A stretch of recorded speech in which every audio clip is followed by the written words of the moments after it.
Dish with Dee. That's me. Dee, what are you dishing up today? My quick marinara. I've been requested many times and I've talked about it, but I don't think I've ever filmed it. This is a quick, basic marinara sauce. 0 points on all plans, so let's get started. This is my mama's version of a basic marinara. What we're going to need, very basic ingredients, and again, use what you like if you don't like what I'm choosing, but that's a large can of crushed tomatoes. I do not like tomato puree. Don't ask me why. It's always crushed tomatoes. And a can of diced. Again, this is optional. We like chunky tomato marinara. If you don't like chunky, just leave it out. And I use what I have on hand. Some days it's celery, some days it's onion and carrot. Today it's carrot, always carrot. Carrot's like the main thing, and onions. So it's onions, bell pepper, and carrot. There's a half a cup of onions, a quarter cup of bell pepper, and a half a cup of diced carrots. Everything is diced pretty small. If your family doesn't like, my family doesn't even know it's there. If you happen to have family that does, you could even put it in a food processor and really puree it down. But this will cook down and it'll get very soft and luscious. We do not add our garlic till later because we don't want it to burn. Nothing worse than burnt garlic. So yes, garlic will be added a little bit later. But right now I have in my frying pan, let me show you. You can see that. I'm not sure how else this is going to stay. I have about almost a tablespoon of olive oil. Not quite. Remember, we're making a whole vat of this, so again, it's a good oil. And our flame on.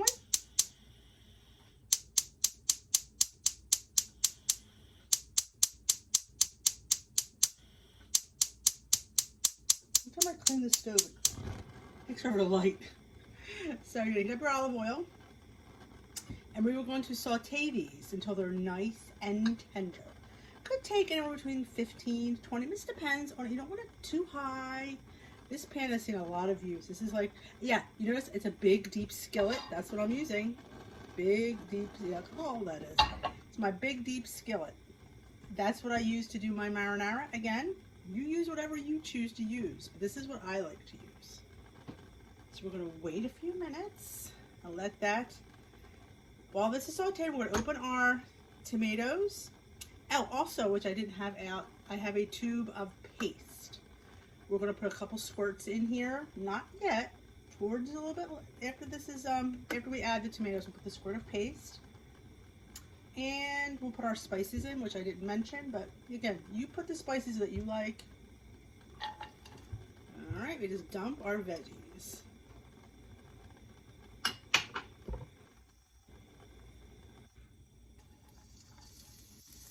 Hear that sizzle. So we're just, you don't need to watch me saute these, but I'm gonna let these saute. I'll bring you back and we'll dump the tomatoes in and a few other things. Okay, you can see how our veggies are getting really caramelized and looking lovely, if you can see that. Let me show you. So this is perfect. Now I'm gonna add one of my favorite things. Again, you can leave it out. This is a little crushed red pepper flake. You don't need a lot. It doesn't make it too spicy, but you put like a nice teaspoon in there and crush it between your fingers. And then let it toast. Oh, I just love what that adds to your sauce. Again, it does not make it spicy, but if you're, if you're afraid, then please just don't put it in. Okay, I have about a tablespoon and a half of garlic.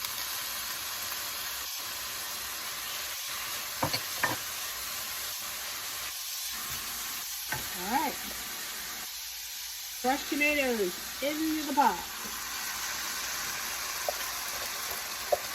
Put this in too loud. And we're going to rinse some water in here, so I'm not worried about getting it all out. We're going to rinse that through.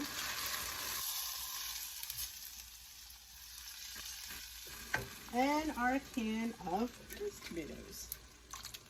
Again, you don't like texture? You don't need them, really. I just like what it adds, personally. I'm a chunky kind of gal. Tomato paste tube. 2 tablespoons is all you need. 2 glugs. Especially for this amount. If I was making more, this is just for a pound of pasta, I would use the little jar, but I'm really not worrying about it. And also sometimes I use this, a chicken bouillon, just give it a little bit of extra. Or if you're vegan, you can use vegetable, beef if you have that, whatever you have. Just break that up. And we're going to do our spices. Let's do some salt first. You need salt. And remember, don't put too much. You can always remove it. Salt to taste. Again, that's a personal preference with people. Pepper, always try to use freshly ground if you can. I don't wish the other one has any flavor.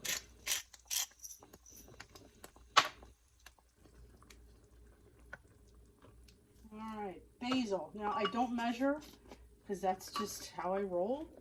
But you know, we're gonna say at least a teaspoon of crushed dry basil. If it's fresh, would be amazing, of course. Dried parsley, just for color. I don't think really dried parsley does much of anything. Just a tablespoon of that. I'll put about a cup of water. Just grab some water here.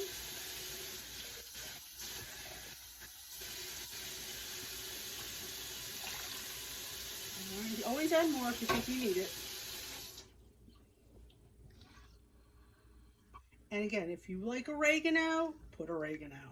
I'm not big on oregano with my marinara, but if you like it, please put it in. I'm also I've got this new seasoning, Flavor God, Italian zest. We're gonna throw a little bit of that because let's see this at the other end. I'm gonna a nice little glug in there. Yeah, because I love me Flavor God. There you go. This is going to simmer. I would cover it for at least 45 minutes. You want those vegetables to really meld in there and the flavors of the dried herbs to release. And we will taste for seasonings. It might need more salt. We didn't put a lot. But those carrots will definitely mellow out the tomatoes. You will not need sugar. And if you don't like them, you could put them in whole and just remove them when we're done to serve. You don't really have to, you don't want to serve them with that in there. But I definitely think you need the onions and the peppers. They just, like I said, we chopped them so small, they're just going to be fantastic. I mean, look at that. 0 smart points.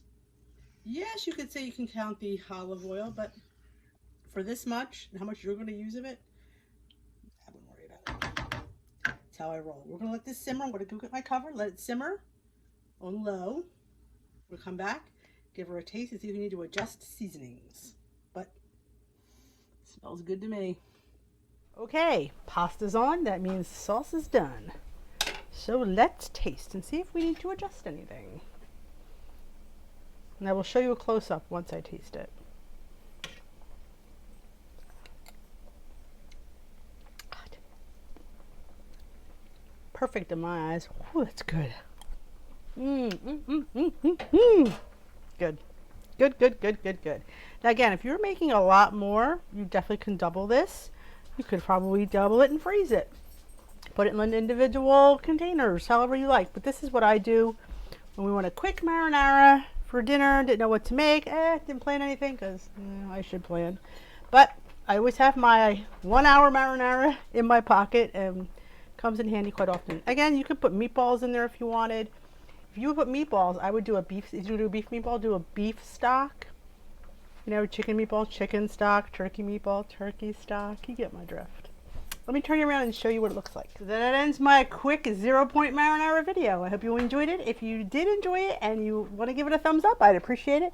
And if you haven't already subscribed, you feel free to subscribe. And if you want to hit the notification bell, that lets you know, the little thing goes around it when I upload, when I go live. Don't forget to join my Facebook group, Dish with D's Crew. I go live every night here on the channel, 7 p.m. Eastern Time with Tea with D, the Weight Watchers support chat. Hope to see you at one of those. It'd be great. Have a great day.